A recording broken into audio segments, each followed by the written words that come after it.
కాలంలో నువ్వు ఉండిపోతావా, సాతాను ఫ్రెండ్గా నువ్వు ఉండిపోతావు అంటే అది నీ చేతుల్లో లేదు.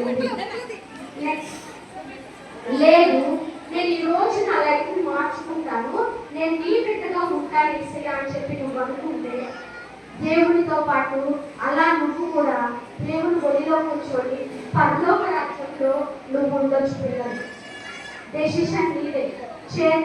ఆ నిర్ణయం నీ చేతుల్లోనే పెడుతున్నాం. పిల్లలు మీరు సాధారణ పిల్లలుగా ఉంటారో దేవుని పిల్లలుగా ఉంటారో అది మీ ఇష్టం. అదిగోండి, ఏ సైడ్లో మీరు హ్యాపీగా ఉంటారా, ఏ సైడ్లో పరలోక రాజ్యంలో మీరు ఆడుకుంటారో అది మీ ఇష్టం.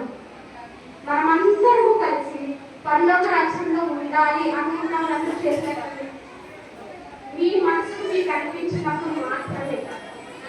నేను పరలోక రాజ్యంలో ఉండాలి అనుకుంటున్నాను, నేను నరకానికి వెళ్ళిపోవట్లేదు